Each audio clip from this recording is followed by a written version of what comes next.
Et salut tout le monde, j'espère que vous allez bien. J'espère que vous et vos plantes ne souffrez pas trop de la chaleur. Alors, je voulais juste faire deux petites parenthèses avant de commencer la vidéo. Donc, la première, ça concerne Instagram. Sachez que vous pouvez venir discuter avec moi sans problème. Je réponds à tout le monde. Et pour le suivi des plantes, c'est beaucoup plus facile. Et le deuxième point concerne la vidéo de la semaine dernière. Alors, c'est la vidéo sur l'entretien du crassula. Donc, elle vous a beaucoup plu. Apparemment, elle était très attendue et j'en suis ravie. J'ai fait cette vidéo sur la demande d'une abonnée.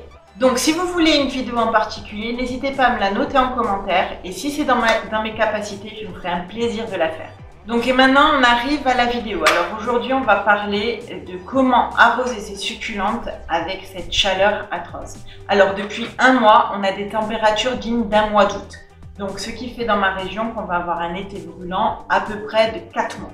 Et mes plantes en souffrent. Alors d'un, elles ont eu trop de soleil chaud d'un coup, et de deux, j'arrive pas à les arroser correctement.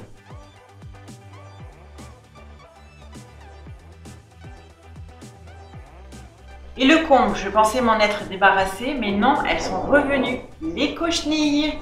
Les cochenilles, je m'en suis aperçue lorsque j'étais sur ma terrasse pour voir comment mes plantes allaient, et puis j'ai retrouvé mon essuie là complètement pourrie. Des plantes mortes, oui, bien sûr, j'en ai déjà tué, mais comme ça, jamais. Donc c'est vraiment dommage, mais je n'ai pas pris de photos. Mais quand j'ai retrouvé ma plante, en fait, les feuilles étaient complètement aplaties. Et quand je touchais, en fait, il y avait l'eau qui sortait. On aurait dit une pêche trop mûre. Je ne sais pas si vous voyez ce que je veux dire, mais c'est quand même super impressionnant.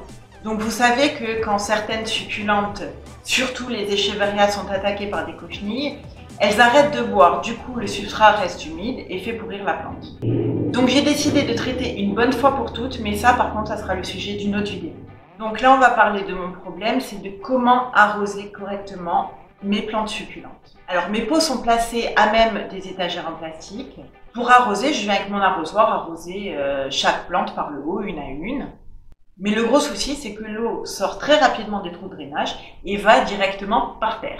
Et là, il y a deux problèmes. Le premier, c'est qu'il y a un énorme gaspillage d'eau et ça me plaît vraiment pas.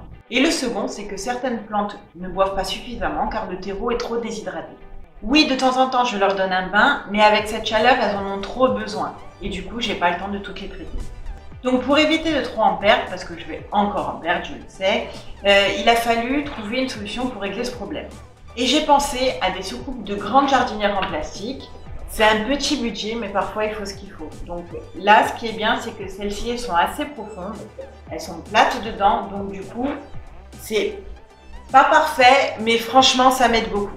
Si jamais ça vous intéresse, je vais essayer de retrouver les liens et de vous les mettre en barre d'infos. J'ai essayé de trouver des bacs qui correspondaient au mieux à mes étagères. Bon, c'est pas parfait, mais ça fera l'affaire. Donc maintenant, quand j'arrose, je procède de la même manière. Donc je viens arroser mes plantes par le dessus, une par une avec mon arrosoir. Et du coup, l'eau qui reste dans le bac va réhydrater les plantes qui en ont besoin par capillarité. Et je les laisse tremper à peu près 20 minutes, une demi-heure. J'aurais pu opter pour une soucoupe sous chaque pot, mais ça me serait venu trop cher. Et ça m'aurait fait perdre de la place. Et je sais que j'en manque de la place. Mais il me reste encore un problème. Comment récupérer l'eau au fond des bacs? J'ai pensé à une pompe manuelle.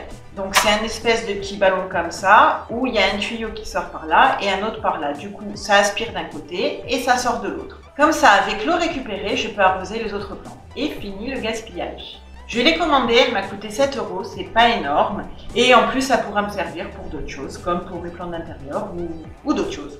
Alors, en attendant qu'elle arrive, dans mes accessoires pour succulentes, j'avais ce petit ballon en fait. Il y avait un petit pinceau au bout qui permet de nettoyer les plantes en soufflant. Système D oblige, je suis venue remplacer l'embout pinceau en fait par un embout de stylo, ce qui me permet d'aspirer l'eau et de la récupérer.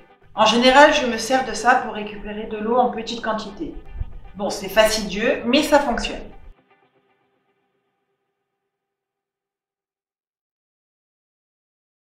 J'ai dû aussi rentrer mes Senecio Rhollianus à l'intérieur et mettre mes éoniums à l'ombre, un petit peu en avance. Bon, mais ça, c'est pas grave. D'habitude, je le fais que mi-juillet. Là, il y a 15 bons jours d'avance. Voilà, depuis, mes plantes succulentes se portent beaucoup mieux.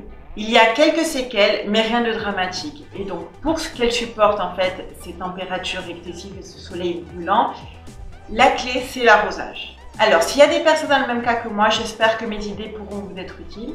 Et dites-moi en commentaire quelles solutions vous avez trouvées pour protéger vos succulentes à l'extérieur. J'en ai fini avec cette vidéo, je vous remercie de l'avoir regardée. J'espère qu'elle vous a plu et puis on se revoit bientôt dans la prochaine.